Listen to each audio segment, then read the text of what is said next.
Have you ever wondered what it truly means to be a bayani, a hero in today's world? Is it only about heroic acts, or can everyday kindness and courage also make us heroes? Join us as we explore the timeless spirit of the Kabayanihan, collective heroism through the life of our national hero, José Rizal, and how his ideals continue to inspire us. Hello everyone! Welcome back to our vlog. Today, we're here at Butuan City Plaza, and we hear that something mysterious happened near Rizal's monument. So we came to find out. Ready guys? Ready! Let's go! Here at Rizal's monument, we see the artistry that immortalizes a hero's legacy.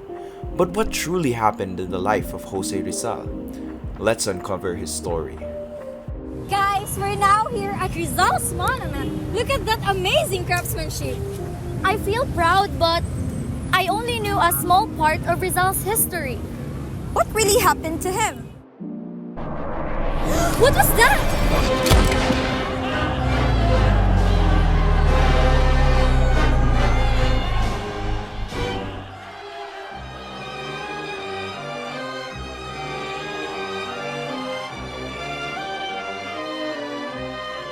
Jose Protasio Rizal Mercado y Alonso Riolanda was born in Calamba, Laguna on June 19, 1861.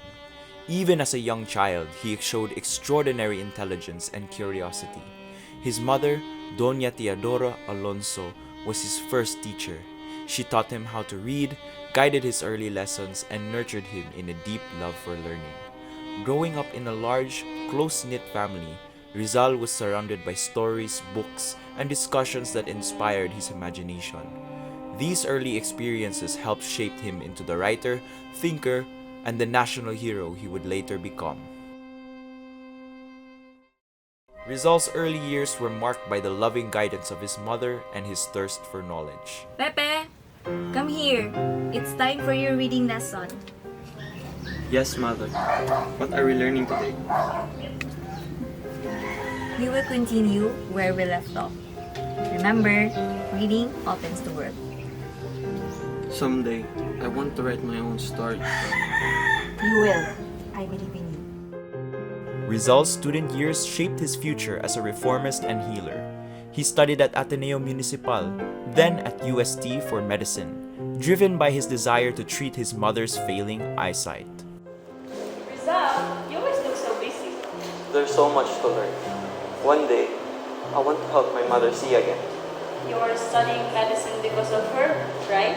Yes, I want to heal her eyes. In Europe, Rizal wrote novels that exposed injustices and awakened nationalism.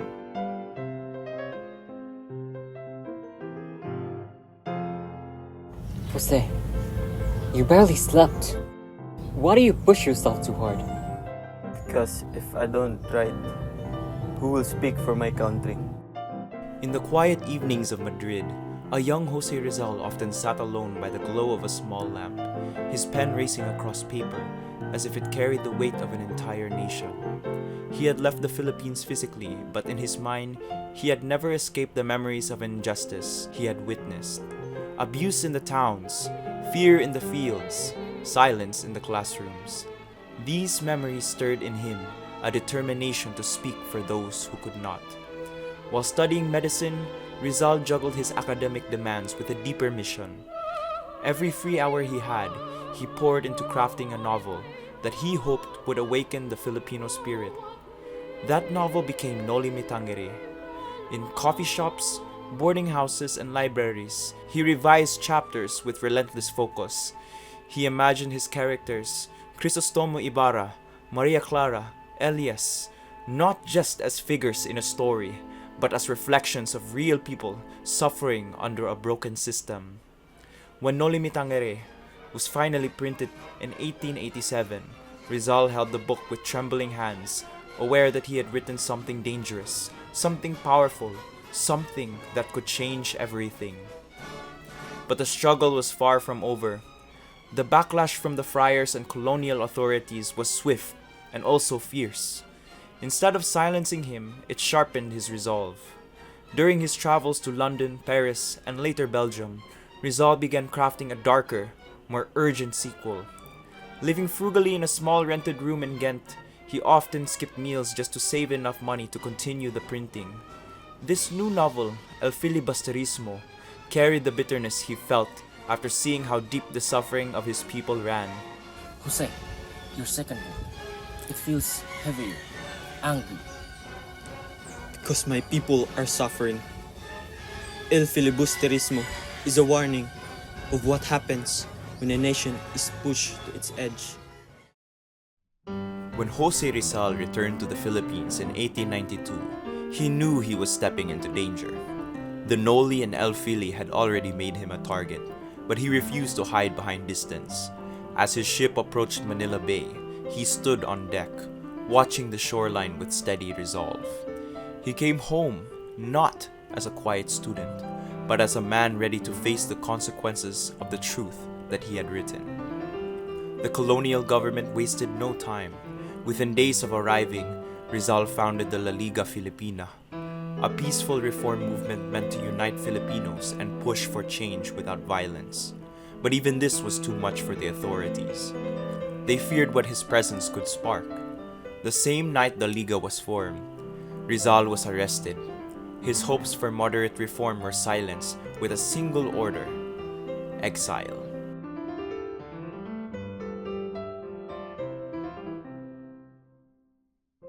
He was sent to Dapitan, a remote town in Mindanao, far from the growing unrest in Luzon. Yet exile did not break him. Instead, it revealed another side of his brilliance. In Dapitan, Rizal built a clinic where he treated both Spaniards and Filipinos. He taught children in a small school he created himself. Master Rizal, why do you teach us for free? Because knowledge is a gift, and you will shape the future of our country. Doctor, thank you for helping us, even in exile. Accused of rebellion, Rizal remained steadfast in his peaceful advocacy. Dr. Rizal, you are accused of being rebellion. I have written for reform, not war. Your words have inspired many. That is enough for them to fear you.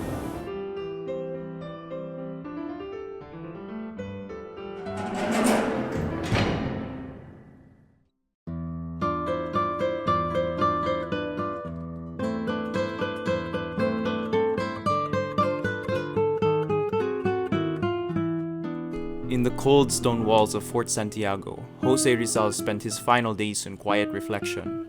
Accused of rebellion and sedition, he faced the fate he had long known was possible. Yet even in captivity, Rizal remained calm, writing letters, meeting visitors, and standing firm in his innocence. As the night of December 29, 1896 settled over Manila, Rizal took up his pen one last time. By the faint light of his prison cell, he wrote a poem, his final gift to his country. He folded it carefully and hid it inside an alcohol stove. That poem was Mi Ultimo Adios, a farewell that carried the weight of his love for the Philippines. Adios patria adorada, for my country, until the very end. He wrote. Each line was a quiet promise, each stanza a final breath of hope. At dawn on December 30, soldiers escorted him into Bagong Bayan. Rizal walked with steady steps, refusing the blindfold so he could face the rising sun of the country he loved. The command was given. A volley of shots rang out, and as he fell, he turned his body to face the sky, toward freedom.